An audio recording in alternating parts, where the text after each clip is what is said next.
ಸೈರಣೆಯಿಂದ ಓಡಿರಿ. ಜೇಷಾಮ್ ಜಬುದೊರೆ. ಅಧ್ಯಾಯ 8.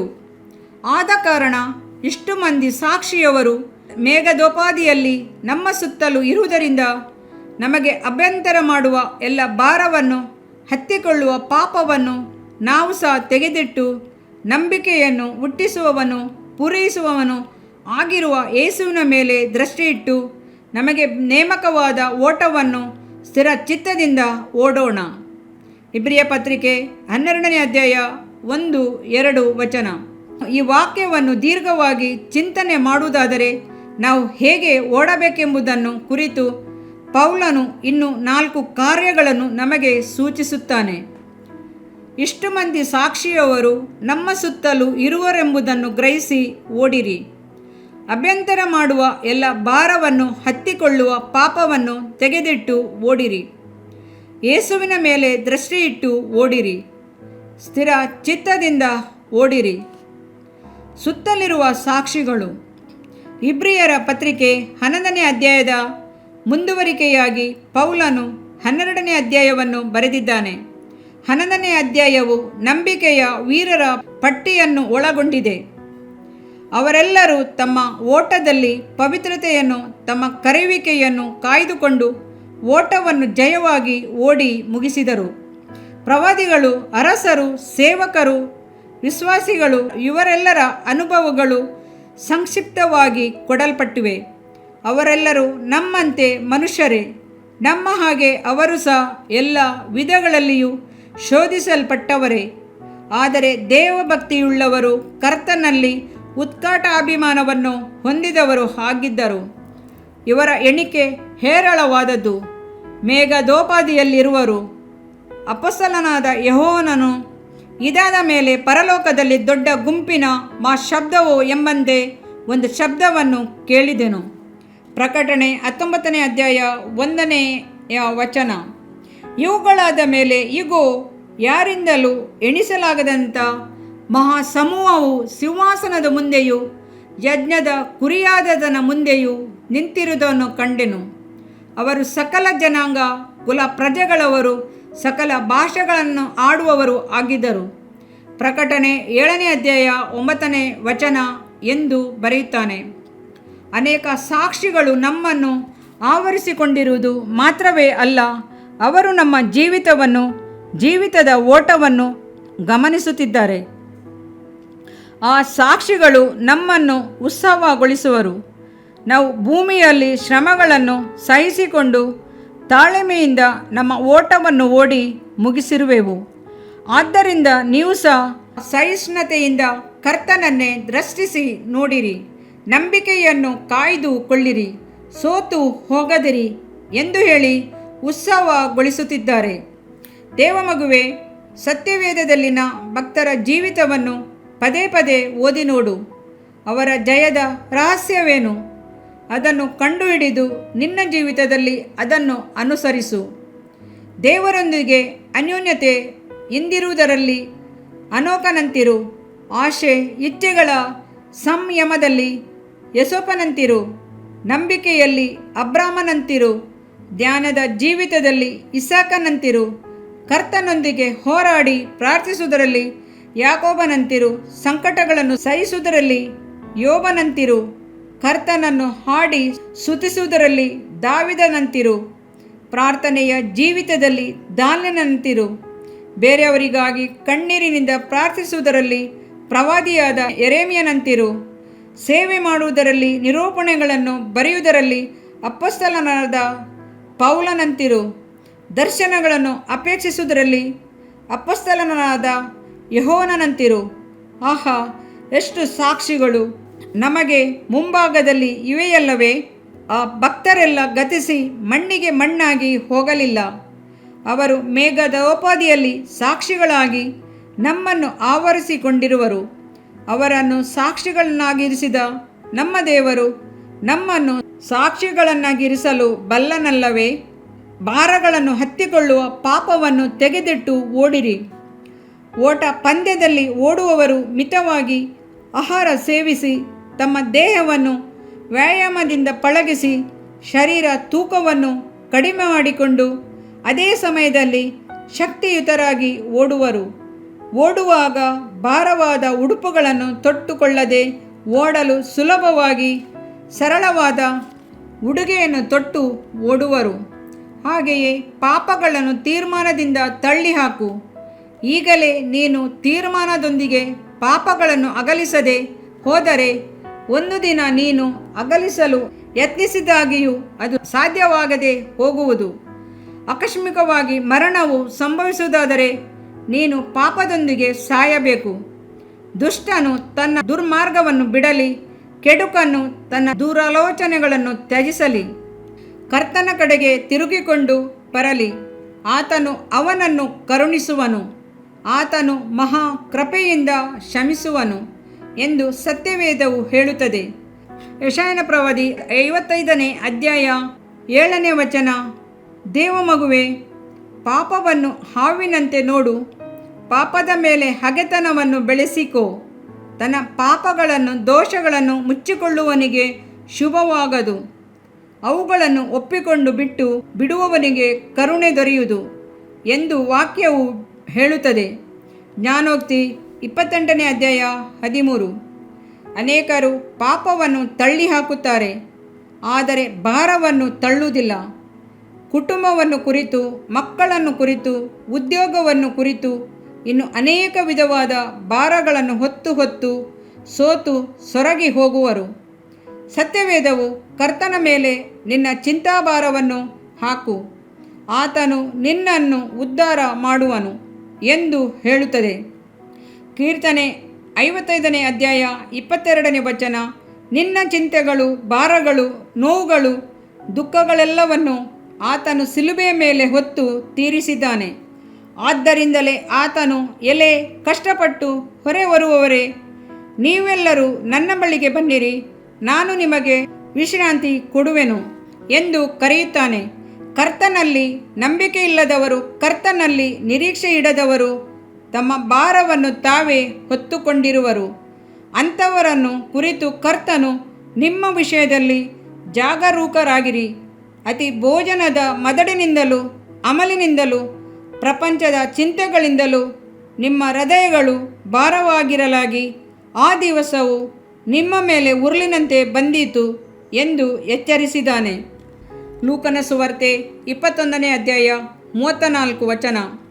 ಕರ್ತನ ಬಳಿ ಬಂದಂಥ ಯೌವನಸ್ಥನ ಭಾರವನ್ನು ಹಗುರ ಮಾಡಲು ನೀನು ಸಂಪೂರ್ಣನಾಗಬೇಕೆಂದಿದ್ದರೆ ಹೋಗಿ ನಿನ್ನ ಆಸ್ತಿಯನ್ನು ಮಾರಿ ಬಡವರಿಗೆ ಕೊಡು, ಪರಲೋಕದಲ್ಲಿ ನಿನಗೆ ಸಂಪತ್ತಿರುವುದು. ನೀನು ಬಂದು ನನ್ನನ್ನು ಹಿಂಬಾಲಿಸು ಎಂದು ಸ್ವಾಮಿ ಹೇಳಿದನು. ಮತ್ತಾಯನ ಸುವಾರ್ತೆ 19ನೇ ಅಧ್ಯಾಯ 21ನೇ ವಚನ. ಆದರೆ ಸತ್ಯವೇದವು ಹೇಳುತ್ತದೆ, ಆ ಯೌವನಸ್ಥನು ಬಹಳ ಆಸ್ತಿಯುಳ್ಳವನಾಗಿದ್ದರಿಂದ ಈ ಮಾತನ್ನು ಕೇಳಿ ದುಃಖದಿಂದ ಹೊರಟು ಹೋದನು ಎಂದು. ಹೌದು, ಲೌಕಿಕ ಭಾರಗಳು ಕರ್ತನ ಮಾರ್ಗದಲ್ಲಿ ಓಡಲಾರದಂತೆ ಅಡ್ಡಿಗಳಾಗಿವೆ. ಭಾರಗಳನ್ನು ಅಗಲಿಸಿಬಿಡಿರಿ. ದೇವಮಕ್ಕಳೇ, ದೇವಬಲವು ನಿಮ್ಮಲ್ಲಿ ಪ್ರಕಟವಾಗದಂತೆ ಮಾಡುವಂಥ ಲೋಕಜ್ಞಾನ, ಲೌಕಿಕ ಸಮಾಧಾನ, ಲೌಕಿಕ ಸಂಪತ್ತುಗಳೆಲ್ಲವನ್ನು ತೆಗೆದುಹಾಕಿರಿ. ಓಟದ ಪಂದ್ಯಾಟದಲ್ಲಿ ಜಯ ಗಳಿಸಲಾರದಂತೆ ಸೈತಾನನು ತಂದು ಹಾಕುವ ಯಾವುದೇ ಆದ ಅಡಚಣೆಗಳೇ ಆಗಿರಲಿ, ಯಾವುದೇ ಆದ ಭಾರವಾಗಿರಲಿ, ಯಾವ ಪಾಪವೇ ಆಗಿದ್ದರೂ ಸಹ ತೀರ್ಮಾನದೊಂದಿಗೆ ಎಲ್ಲವನ್ನು ಅಗಲಿಸಿಬಿಡು. ಆಗ ನೀನು ಗುರಿಯನ್ನು ಮುಟ್ಟುವಿ. ಯೇಸುವಿನ ಮೇಲೆ ದೃಷ್ಟಿಯಿಟ್ಟು ನಂಬಿಕೆಯನ್ನು ಹುಟ್ಟಿಸುವವನು, ಪೂರೈಸುವವನು ಆಗಿರುವ ಯೇಸುವಿನ ಮೇಲೆ ದೃಷ್ಟಿಯಿಟ್ಟು ಎಂದು ಪೌಲನು ಹೇಳುತ್ತಾನೆ. ಹೌದು, ನಮ್ಮ ಕ್ರಿಸ್ತಿಯ ಓಟಕ್ಕೆ ಒಂದು ಗುರಿ ಇದೆ ಎನ್ನುವುದಾದರೆ ಅದು ಕ್ರಿಸ್ತ ಯೇಸುವೇ. ಆತನೇ ಓಟದ ಅಂತ್ಯದಲ್ಲಿ ನಮಗಾಗಿ ಕಾದು ನಿಂತು ನಮ್ಮ ಮೇಲೆ ಕರುಣೆ ತೋರಿಸುವವನಾಗಿದ್ದಾನೆ. ನಾವು ಜಯವಾಗಿ ಓಡುವಂತೆ ನಮಗಾಗಿ ತಂದೆಯ ಬಳಿ ವಿಜ್ಞಾಪಿಸುವಾತನಾಗಿದ್ದಾನೆ. ನಾವು ಓಟವನ್ನು ಜಯವಾಗಿ ಓಡಿ ಮುಗಿಸುವಾಗ ಎಂಥ ಆನಂದ! ಸ್ತೆಫನನು ಓಡಿದನು, ಆತನ ದೃಷ್ಟಿ ಎಲ್ಲವೂ ಕ್ರಿಸ್ತನಲ್ಲೇ ಕೇಂದ್ರೀಕರಿಸಿತು. ಆತನ ಮೇಲೆ ಕಲ್ಲು ಎಸೆಯುವ ವೇಳೆ ಬಂದಿತು. ಅವನ ಕಣ್ಣು ಅತ್ತಿತ್ತ ಹೊರಳಲಿಲ್ಲ. ಮೊಣಕಾಲೂರಿ ಯೇಸುವನ್ನೇ ದೃಷ್ಟಿಸಿ ನೋಡುತ್ತಾ, ಯೇಸು ಸ್ವಾಮಿಯೇ, ನನ್ನ ಆತ್ಮವನ್ನು ಸೇರಿಸಿಕೋ ಎಂದು ಪ್ರಾರ್ಥಿಸಿ ಓಟವನ್ನು ಮುಗಿಸಿದನು. ಅಪೊಸ್ತಲರ ಕೃತ್ಯ 7ನೇ ಅಧ್ಯಾಯ 59ನೇ ವಚನ. ಮಾನವನಾಗಿ ಜನಿಸಿದ ಸ್ವಾಮಿ ಈ ಲೋಕದಲ್ಲಿ ತನ್ನ ಓಟವನ್ನು ಜಯಪ್ರದವಾಗಿ ಓಡಿದನು. ಆತನ ಓಟವೇ ನಮಗೆ ಮಾದರಿಯಾಗಿದೆ. ಆತನ ಹೆಜ್ಜೆ ಜಾಡನ್ನು ನಾವು ಹಿಂಬಾಲಿಸುವಂತೆ ಕ್ರಿಸ್ತನು ಸಹ ನಿಮಗೋಸ್ಕರ ಬಾಧೆಯನ್ನು ಅನುಭವಿಸಿ ನೀವು ತನ್ನ ಹೆಜ್ಜೆಯ ಜಾಡಿನಲ್ಲಿ ನಡೆಯಬೇಕೆಂದು ಮಾದರಿಯನ್ನು ತೋರಿಸಿ ಹೋದನು. 1 ಪೇತ್ರ 2ನೇ ಅಧ್ಯಾಯ 21 ವಚನ ಎಂದು ಓದುತ್ತೇವೆ. ಆತನು ಹೇಗೆ ಓಡಿದನು? ಆತನು ತನ್ನ ಮುಂದೆ ಇಟ್ಟಿದ್ದ ಸಂತೋಷಗೋಸ್ಕರ ಅವಮಾನವನ್ನು ಅಲಕ್ಷ್ಯ ಮಾಡಿ ಶಿಲುಬೆಯ ಮರಣವನ್ನು ಸಹಿಸಿಕೊಂಡು ದೇವರ ಸಿಂಹಾಸನದ ಬಲಗಡೆಯಲ್ಲಿ ಆಸನಾರೂಢನಾಗಿದ್ದಾನೆ. ಇಬ್ರಿಯ ಪತ್ರಿಕೆ 12ನೇ ಅಧ್ಯಾಯ 2ನೇ ವಚನ. ಆತನು ಓಡಿದಾಗ ಆತನ ಓಟದಲ್ಲಿ ಅವಮಾನವಿದ್ದಿತು, ಶಿಲುಬೆ ಇದ್ದಿತು. ಆದರೆ ಆತನ ದೃಷ್ಟಿಯಾದರೋ ಅದೆಲ್ಲವನ್ನು ದಾಟಿ ಆತನಾಗಿ ಇಡಲ್ಪಟ್ಟಿದ್ದ ಸಂತೋಷವನ್ನು, ಸಿಂಹಾಸನವನ್ನು ನೋಡಿತು. ಆದ್ದರಿಂದ ಕರ್ತನು ನಿಂದೆಯನ್ನು, ಅವಮಾನವನ್ನು ಲಕ್ಷ್ಯ ಮಾಡಲಿಲ್ಲ. ಆತನ ಹೆಜ್ಜೆ ಜಾಡನ್ನು ಹಿಂಬಾಲಿಸಿ ಪೌಲನು ಓಡಿದನು. ಅವನ ಲಕ್ಷ್ಯವೆಲ್ಲ ಕ್ರಿಸ್ತನೇ. ಕ್ರಿಸ್ತನ ಪ್ರೀತಿಯನ್ನು ಬಿಟ್ಟು ನಮ್ಮನ್ನು ಅಗಲಿಸುವವರು ಯಾರು ಎನ್ನುತ್ತಾರೆ. ರೋಮಾಪುರದಲ್ಲಿ ಅವನ ಶಿರಚ್ಛೇದನ ಮಾಡುವ ವೇಳೆ ಬಂದಾಗಲೂ ಅವನು ತನ್ನ ಲಕ್ಷ್ಯವನ್ನು ಬಿಡಲಿಲ್ಲ. ಒಳ್ಳೆ ಹೋರಾಟವನ್ನು ಮಾಡಿದ್ದೇನೆ, ಓಟವನ್ನು ಕೊನೆಗಾಣಿಸಿದ್ದೇನೆ, ಕ್ರಿಸ್ತ ನಂಬಿಕೆಯನ್ನು ಕಾಪಾಡಿಕೊಂಡಿದ್ದೇನೆ, ನೀತಿವಂತರಿಗೆ ದೊರಕುವ ಜಯಮಾಲೆಯು ಮುಂದೆ ನನಗೆ ಸಿದ್ಧವಾಗಿದೆ ಎಂಬ ಅಚಲವಾದ ನಿಶ್ಚಯದೊಂದಿಗೆ ಇದ್ದನು. ದೇವಮಗುವೆ, ನಿನಗೆ ಈ ಲೋಕದಲ್ಲಿ ಉಪದ್ರವ ಉಂಟು. ಯೋಹನ ಸುವಾರ್ತೆ 16ನೇ ಅಧ್ಯಾಯ 33ನೇ ವಚನ. ನಾವು ಬಹು ಸಂಕಟಗಳನ್ನು ತಾಳಿ ದೇವರ ರಾಜ್ಯದೊಳಗೆ ಸೇರಬೇಕು. ಅಪೊಸ್ತಲರ ಕೃತ್ಯ 14ನೇ ಅಧ್ಯಾಯ 22ನೇ ವಚನ ಎಂದು ಸತ್ಯವೇದವು ಹೇಳುತ್ತದೆ. ಆದರೂ ಲೋಕವನ್ನು ಜಯಿಸಿದ ಕ್ರಿಸ್ತನನ್ನೇ ನೋಡು, ಆಗ ನೀನು ಸೋತು ಹೋಗುವುದಿಲ್ಲ. ಕ್ರಿಸ್ತನನ್ನೇ ಹಿಂಬಾಲಿಸು. ಆತನೇ ಆದಿಯೂ ಅಂತ್ಯವೂ ಆಗಿರುವಾತನು. ಆತನೇ ನಮ್ಮ ಓಟವನ್ನು ಜಯವಾಗಿ ಓಡಿ ಮುಗಿಸಲು ಸಹಾಯಕನು. ಸ್ಥಿರ ಚಿತ್ತದಿಂದ ಓಡಿರಿ. ನಮಗೆ ನೇಮಕವಾದ ಓಟವನ್ನು ಸ್ಥಿರಚಿತ್ತದಿಂದ ಓಡೋಣ. ಇಬ್ರಿಯ 12ನೇ ಅಧ್ಯಾಯ 2ನೇ ವಚನ. ಓಟದಲ್ಲಿ ಸ್ಥಿರ ಚಿತ್ತವು, ತಾಳ್ಮೆಯು ಬಹಳ ಅಗತ್ಯ. ಕೆಲವರು ಓಟವನ್ನು ಆರಂಭಿಸಿದ ಕೂಡಲೇ ಹದ್ದು ಮೀರಿ ಓಡಿ ಬಿಡುವರು. ಕೆಲವರು ಉದ್ವೇಗದಿಂದ ಓಡುವರು. ಕೆಲವರು ಮೊಲದಂತೆ ಬಿರುಸಾಗಿ ಓಡಿ ನಿಧಾನವಾಗಿ ನಿದ್ದೆ ಮಾಡುವರು. ಕೆಲವರು ಆಡಂಬರದಿಂದ ಓಡಿ ಕೊನೆಯಲ್ಲಿ ವಿಳಾಸವೇ ಇಲ್ಲದಂತೆ ಕಾಣೆಯಾಗುವರು. ಅಪೊಸ್ತಲನ ಕೃತ್ಯ ಪೌಲನು ಸ್ಥಿರ ಚಿತ್ತದಿಂದ ಓಡುವಂತೆ ಕರೆ ಕೊಡುತ್ತಾನೆ. ನನ್ನೊಂದಿಗೆ ಉದ್ಯೋಗ ಮಾಡುತ್ತಿದ್ದ ಒಬ್ಬ ಸಹೋದರನನ್ನು ನಾನು ಕರ್ತನಲ್ಲಿ ನಡೆಸಿದೆನು. ರಕ್ಷಣೆಯ ಸಂತೋಷ ಅವನನ್ನು ಬಹಳವಾಗಿ ಉಬ್ಬಿಸಿತು. ಒಂದು ಕಡೆ ಅವನು ಇರುತ್ತಿರಲಿಲ್ಲ. ರಾತ್ರಿ ಎಚ್ಚರಿಕೆ, ಆರಾಧನೆ, ಸುವಾರ್ಥ ಕೂಟ, ಕ್ರಿಸ್ತನೇಶ್ವರನ ಕೂಟ, ಉಪವಾಸ ಕೂಟ, ಪ್ರಾರ್ಥನಾ ಕೂಟ ಎಂದು ಓಡುತ್ತಿದ್ದರು. ಒಂದು ದಿನ ಅವನನ್ನು ಸಂಧಿಸಿ ಮಾತಾಡಿದೆನು. ಆದರೆ ಅವನಿಗಾದರೂ ನನ್ನ ಬಳಿ ಮಾತಾಡಲು ಮನಸ್ಸಿಲ್ಲ. ಆತ್ಮಗಳು ಅಳಿದು ಹೋಗುತ್ತಿವೆ. ನಾನು ಗ್ರಾಮ ಸೇವೆಗೆ ಹೋಗಬೇಕು, ಸುವಾರ್ಥ ಪ್ರತಿ ಹಂಚಬೇಕು, 10 ಕಡೆಗಳಲ್ಲಿ ಬೀದಿ ಪ್ರಸಂಗ ಮಾಡಬೇಕು ಎಂದನು.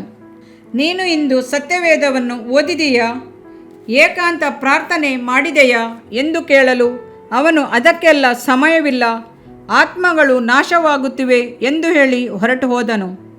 ಕೆಲವು ದಿನಗಳ ಬಳಿಕ ಅವನು ಪಾಪದಲ್ಲಿ ಬಿದ್ದು ಹೋದನೆಂದು ಕೇಳಿ ದುಃಖಪಟ್ಟೆನು. ನನ್ನನ್ನು ನೋಡಲಾರದೆ ಮರೆಸಿಕೊಂಡು ತಿರುಗುತ್ತಿದ್ದನು. ಅಪೊಸ್ತಲನಾದ ಪೌಲನು, ನೀವು ಸ್ಥಿರ ಚಿತ್ತದಿಂದ ಓಡಿರಿ ಎನ್ನುತ್ತಾನೆ.